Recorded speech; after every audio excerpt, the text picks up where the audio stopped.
प्रिय मित्रों, जय श्री कृष्ण। मैं हूं आचार्य डॉक्टर विष्णु कुमार मिश्रा।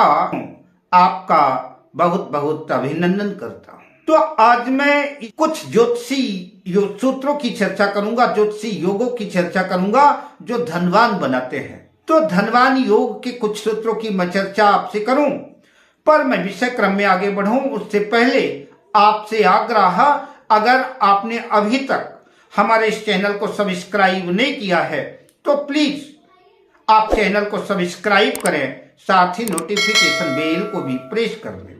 अगर आप अपनी या अपनों की जन्म कुंडली का प्रेडिक्शन कराना चाहते हैं, विश्लेषण कराना चाहते हैं, अथवा किसी भी तरह से हमसे किसी भी किस्म का ज्योतिषी परामर्श प्राप्त करना चाहते हैं, अथवा उत्तम क्वालिटी के रियल राशि रत्न आदि प्राप्त करना चाहते हैं, तो आप स्क्रीन पर फ्लैश हो रहे नंबरों पर हमसे संपर्क कर सकते हैं। जैसा कि शास्त्रों में कहा गया है कि ग्रहाधीनम जगत सर्वम, सारा जगत सारा संसार ग्रहों के अधीन है।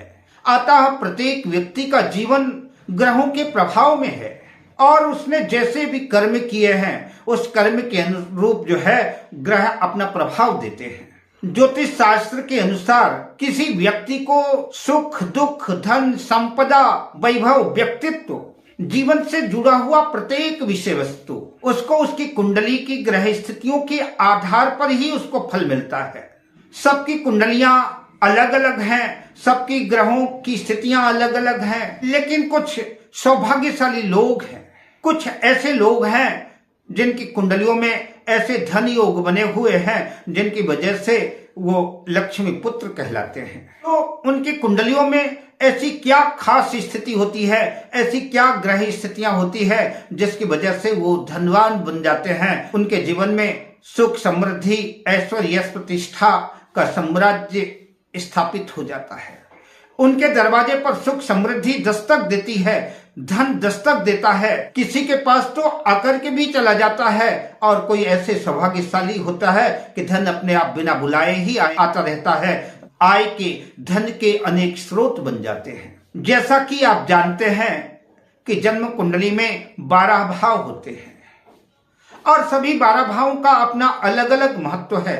सभी 12 भावों से अलग अलग विषय वस्तुओं का विचार किया जाता है, किंतु जन्म कुंडली का पहला भाव लग्न भाव कहलाता है। इस भाव से व्यक्ति के व्यक्तित्व का पता चलता है। दूसरा भाव, जन्म कुंडली का दूसरा भाव धन भाव है। आपके स्थायी प्रॉपर्टी का भाव है, बैंक बैलेंस का भाव है, सोने चांदी गहने का भाव है, कितना क्या कुछ बैंक बैलेंस होगा, ये जन्म कुंडली का दूसरा भाव बताएगा। जन्म कुंडली का सप्तम भाव आपके व्यापार का भाव है, पार्टनरशिप का भाव है, साझेदारी का भाव है। नवम भाव आपके भाग्य का भाव है। हर व्यक्ति को भाग्य का साथ और सपोर्ट तो चाहिए ही। बिना भाग्य के साथ और सपोर्ट की स्थितियां अच्छी नहीं बनती, इसलिए हर व्यक्ति को भाग्य का साथ चाहिए। जन्म कुंडली का 10वां भाव तो कैरियर का भाव है, कर्म का भाव है ही है, इसका अच्छा होना अनिवार्य ही है। और जन्म कुंडली का 11वां भाव ये आय भाव है, लाभ भाव है। हमारा आय का स्रोत बना रहे, हमारी इनकम जनरेट होती रहे, हमको लाभ होता रहे, तो 11वां भाव भी मजबूत होना चाहिए, अच्छा होना चाहिए। तो सुख, समृद्धि और सौभाग्य के लिए इन भावों का बलवान होना, मजबूत होना, शुभ प्रभाव में होना अच्छा माना जाएगा। मैं अक्सर कहा करता हूं कि चाहे कार्यक्षेत्र कोई भी हो, चाहे आप व्यापार करें, बिजनेस करें, नौकरी करें, राजनीति या कोई भी फील्ड हो, कोई भी क्षेत्र हो, लेकिन लग्न और लग्नेश जितना मजबूत होंगे, जितने स्ट्रांग होंगे, लग्न पर जितना शुभ प्रभाव होगा, ऐसा व्यक्ति उतना ही सफल होगा, उसे प्रत्येक क्षेत्र में सफलता मिलेगी। लग्न लगने से उसके सामर्थ्य का, उसकी शक्ति का पता चलता है।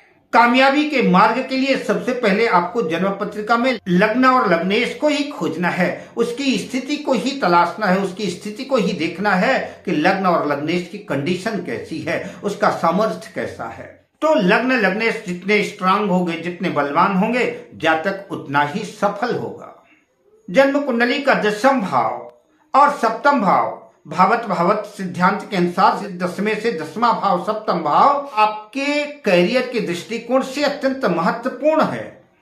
खासतौर से व्यापार, व्यवसाय, साझेदारी के लिए 7वां भाव को देखना ही पड़ेगा। तो इन भाव का भी मजबूत होना, बलवान होना, स्ट्रांग होना अच्छा माना जाएगा। अगर ये भाव कमजोर है तो धन कहाँ से आएगा?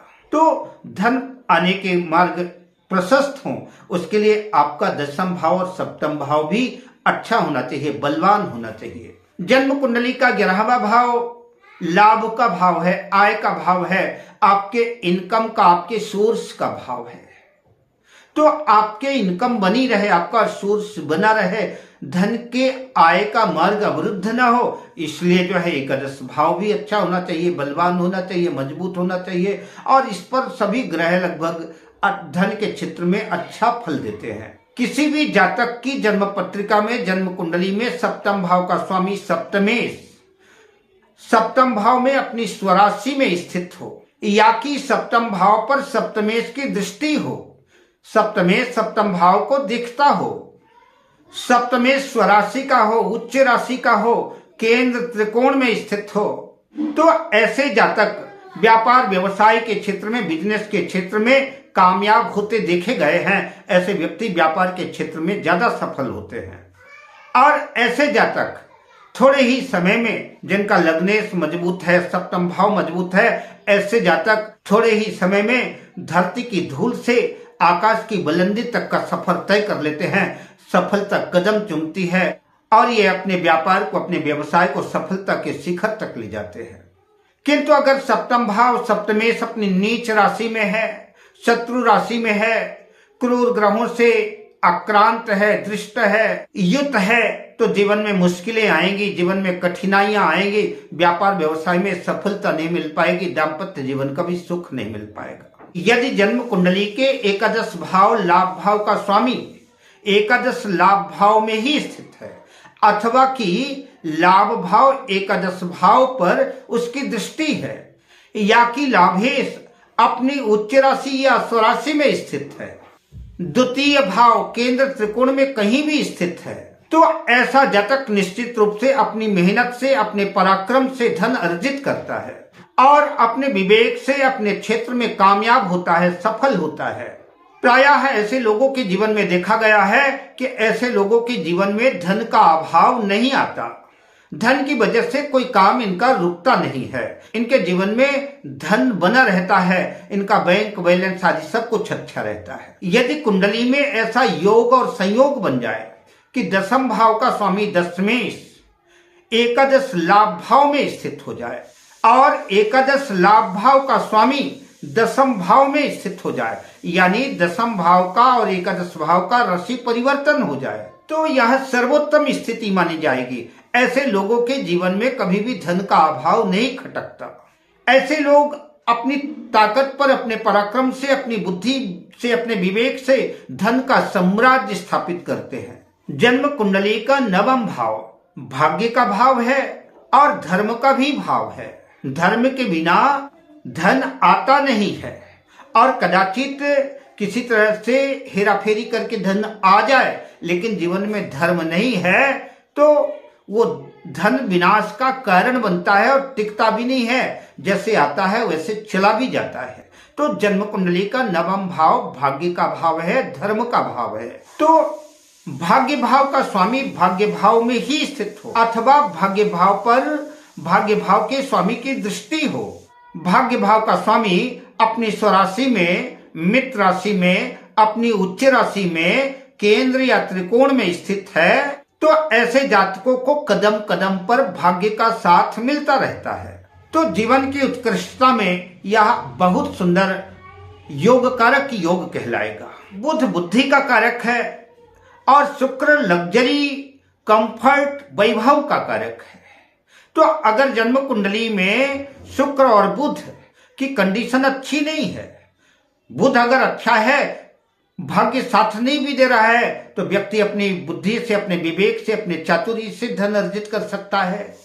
शुक्र भी अगर कुंडली में नहीं है तो तमाम वैभव हो लेकिन सुख नहीं मिल पाता, तो सुख का कारक शुक्र है। तो जन्म कुंडली में अगर बुध और शुक्र स्वराशि के हैं और शुभ केंद्र भाव में त्रिकोण में स्थित है, अपनी उच्च राशि में स्वराशि में स्थित हैं और इनका संबंध केंद्र त्रिकोण से एकादश से बनता है, या कि बुध और शुक्र केंद्र त्रिकोण में कहीं भी अच्छी स्ट्रांग बलवान स्थिति में है तो ऐसे जातकों का व्यापारिक संबंध बनता है और ऐसे जातक व्यापार के क्षेत्र में बड़ी तरक्की करते हैं, बड़ी उन्नति करते हैं और खूब धनार्जन करते हैं। आपके जीवन में भी सुख समृद्धि हो, धन का आगमन हो, इसी मंगल कामना के साथ हम आपसे लेते हैं विदा। मिलते हैं अगली वीडियो में शुभ कामनाओं के साथ। जय श्री कृष्ण।